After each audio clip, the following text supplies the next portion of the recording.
Oi pessoal, meu nome é Fernando, do Brasileiros em Halifax, lá do Instagram. Estou aqui hoje com o Gabriel, meu primo, que vai falar como é o processo de casamento aqui na Nova Escócia, já que ele passou por isso recentemente. Meu nome é Gabriel, eu já moro no Canadá há 3 anos e meio. Eu estava morando em Toronto, eu mudei há pouco menos de 6 meses aqui para Nova Escócia. E há pouco mais de 2 meses eu casei aqui e eu vou falar sobre o processo de como é casar aqui na Nova Escócia. Se vocês quiserem saber como é, só continuar assistindo o vídeo. Bom, então, primeira coisa, acho que o pessoal saber é como é assim, com quem tu casou, ela era do Brasil, é canadense, é onde ela tá agora, então dá essa introdução aí e depois a gente vai detalhar melhor como é realmente cada passo, o passo a passo, né, para casar e pegar a certidão de casamento aqui. Certo. Então, a minha esposa, agora esposa, ela é brasileira, a gente já tinha um relacionamento antes. E aí a gente decidiu casar aqui, porque a gente quer morar aqui. E aí eu tava olhando como que eram os procedimentos. Eu comentei isso com meu primo, eu acho que pode ser uma boa a gente detalhar cada etapa. E a gente vai descrever os valores, os documentos e tudo que vocês precisam saber para casar aqui na província. Bom, então, qual foi a primeira coisa então, assim, ela estava aqui com você, eles decidiram casar, Isso. mas assim, estava perdido, né? O que fazer primeiro, onde ir, e então conta um pouquinho aí como é esse primeiro passo a se fazer, né? Beleza, então, primeiro o que eu fiz foi tentar entender como era o procedimento como um todo, o que é que precisava ter de documentação, o tempo que ia durar, né? Eventualmente valores também, e eu descobri que na verdade são 4 etapas, são 4 estágios para você, né, finalizar o processo como um casamento como um todo. Então, primeiro você tem que obter uma licença aqui da província para poder casar. Entendi. Depois, você, como segunda etapa, você tem a cerimônia em si, tem que performar a cerimônia, né? Como terceira etapa, existe o registro dessa cerimônia, ele precisa ser registrado num tipo de cartório da província.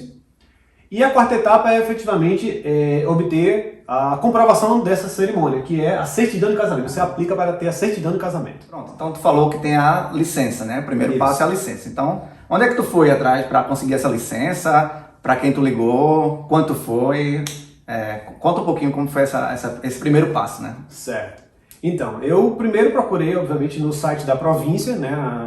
O site da Nova Escócia tem uma parte onde você diz qual é o tipo de procedimento que você quer iniciar. Aí tem uma parte lá de casamento, né? E eu vi que tinha que ter uma licença. Esse documento pareceu estranho no primeiro momento, porque você tem que ter uma licença, mas é uma declaração que a província quer de que os nubentes, né, os noivos, eles estão ali de boa vontade, que querem casar, que não tem nenhum impedimento, tem idade legal, né? E a documentação é bastante simples.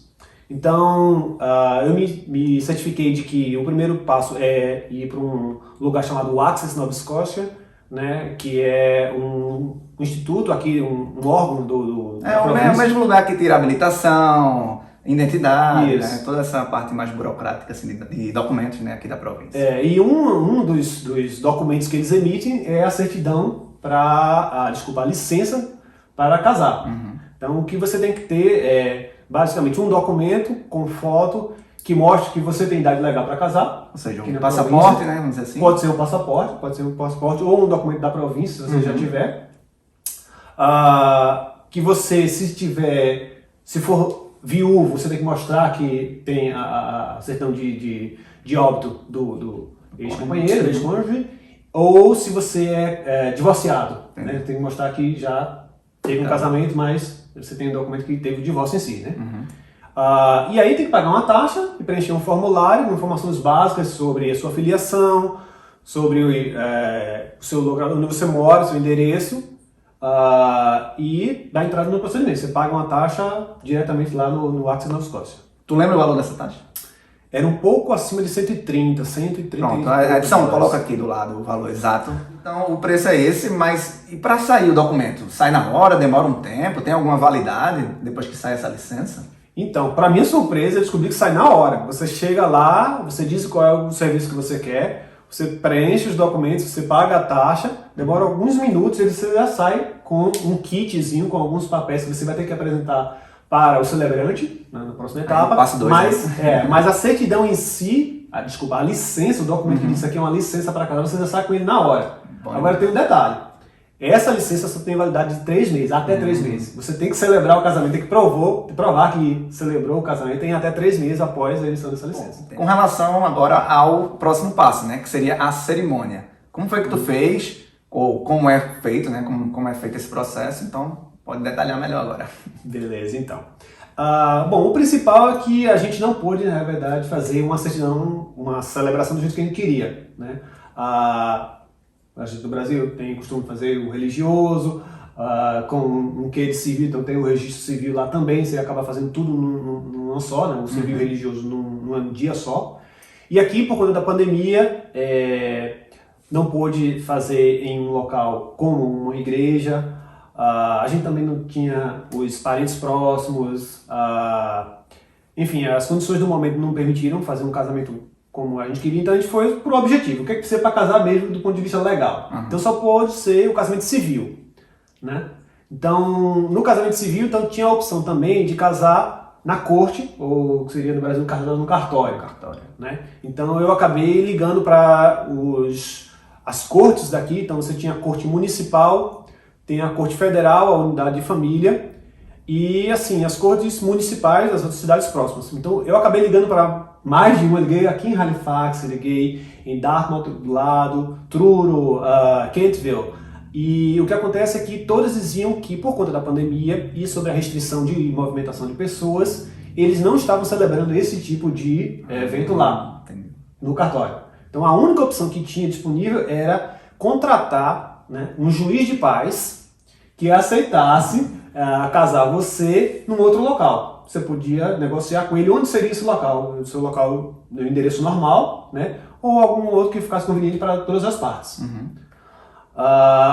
Então, eu tive no site da Nova Escócia, na parte de Civil Weddings, que localizar um juiz de paz na região onde eu queria casar. A gente casou em Bedford. E eu procurei um juiz de paz da região, liguei para ele diretamente, olha, eu quero celebrar o casamento, eu já estou com a licença que eu obtive no Norte da Nova Escócia, e aí eu acertei a data, o dia e a condição, a gente casou num apartamento, a pessoa aceitou o apartamento. Não, peraí, agora eu vou ter que interromper. Tá. Aí é que entra a parte engraçada, né? Porque Gabriel me liga e diz, tô precisando casar, não pode ser na corte, então vai ter que ser no espaço. Aí eu disse, não, tem um salão de festa aqui do apartamento que a gente faz, né? Aí, do prédio, né? Falei com a síndica, tudo, pra organizar lá embaixo. Por mais que só fossem 4, 6 pessoas, pelo menos tinha um espaço para celebrar, até pra juíza de paz vir, né? E aí, tava em reforma, o salão, tava com problema de vazamento, e não pode ser feito lá. E eu disse, Gabriel, aqui a casa é grande, tem espaço, a gente move as coisas, por a gente dá para fazer dentro do apartamento. Mas pergunta se a juíza de paz aceita, né? Então, conta aí como é que foi essa história. Então, é verdade. Aí eu liguei para uma juíza, né? Você lembrou bem?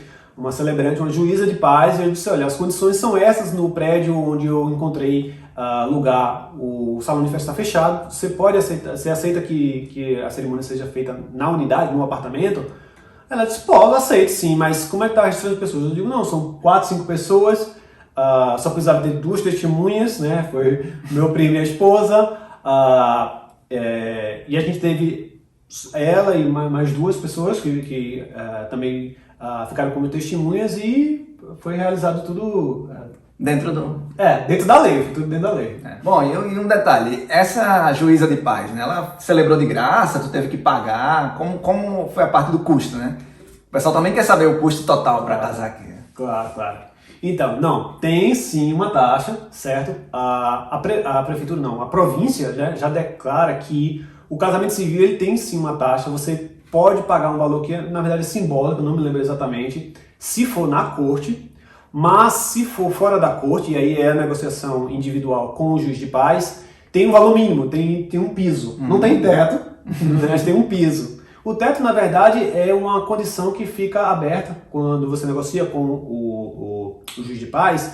se ele vai ter que se deslocar para muito longe, se você vai querer uma equipe de filmagem, se você vai querer mais coisas que ele, Juiz de Paz, pode ter acesso a um certo número de serviços que ele pode incluir no preço final. Entendi. Mas quando você diz, não, eu já tenho tudo que eu quero, só quero você aqui, tem um valor mínimo, no nosso caso foi $200. Beleza, essa parte eu lembro, foi aqui em casa, teve a cerimônia, e depois, como testemunha, a gente assinou a papelada aqui, eu e o Rayane, a gente assinou a papelada, mas depois que a gente assina, qual é o próximo passo, né? Para onde vai essa papelada, o que tu teve que fazer, né? Certo. Então, aí chegamos na fase 3, o passo 3, que é o registro.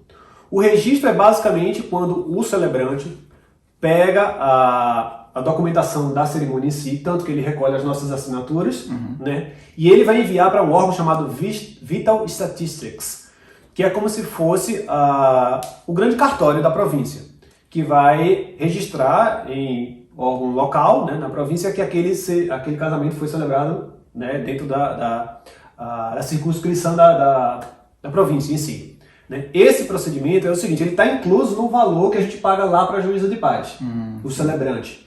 Então ele não cobra mais por isso. O que ele vai fazer é reunir essa documentação, se eu não me engano ele tem até 48 horas após a cerimônia para enviar essa documentação para o Vital Statistics e você, como, né, interessado em saber quando foi registrado, você pode ligar depois ou mandar um e-mail para o Vital Statistics que tem de 2 a 3 semanas para registrar. Certo. Tem 2 a 3 semanas para registrar. Depois, vem para o próximo passo. Sim, aí depois de enviado a documentação, quanto tempo mais ou menos levou até tu receber de volta a certidão, né?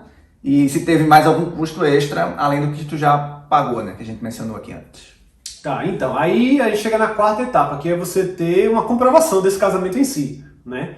Então você aplica para ter a certidão do casamento, né? Então é um documento que vai chegar para a sua casa. Você, quando contacta a Vital Statistics e eles confirmam que o seu casamento, sua cerimônia foi registrada na província, você tem o direito de aplicar para a certidão. Entendi. Né? E aí o objetivo é basicamente você ter a comprovação, e para outros lugares que você tem que provar que é legalmente casado, você tem que ter esse documento. Esse documento, você entra no site da Vital Statistics e preenche um formulário próprio para ele. Ele tem 2 versões, ele tem uma versão mais simples, onde só tem o nome dos noivos e o endereço onde foi feito o casamento. E tem uma versão mais longa, né? Se eu não me engano, a versão mais curta, quer falar de valores agora? Eu posso pedir para a edição coloca aqui, a versão curta e a versão longa. Pronto, então tem 2 valores. A gente optou pela versão mais longa, né? Era um valor muito pequeno, a diferença. Então, a gente compensava. O prazo que eles dão para esse documento ser enviado para a sua casa é o mesmo do registro, de 2 a 3 semanas, juro, mais ou menos um pouco, acho que foi um mês, mais ou menos. E aí chega para sua casa o documento final e você está oficialmente casado, né? Pronto, então, recapitulando, foram 4 etapas. Na licença, a gente pagou 130 e poucos dólares e sai na hora. Depois foi a cerimônia em si. A gente teve que negociar a celebração com o juiz de paz, pagamos $200, né? Depois, a terceira etapa foi o registro, não precisava pagar mais porque já estava no valor do serviço do juiz de paz, mas esse registro tinha que aguardar de 2 a 3 semanas para ele ser efetivado no Vital Statistics. E a quarta etapa é a aplicação para a certidão em si. Nós optamos pela a certidão mais longa, que é R$ 39,90, e demorou também de 2 a 3 semanas para ser enviado para nossa casa. Não, e um detalhe, né, que eu achei até engraçado, né, curiosidade, foi que Gabriel me ligou contando a história de que quando ele falou com a juíza de paz, para saber, né, qual o tempo da cerimônia, para a gente se preparar aqui também, né? E aí, conta aí como foi a história, né, que ela te disse. Pois é, eu estava curioso sobre isso, era uma dúvida minha e da minha esposa também.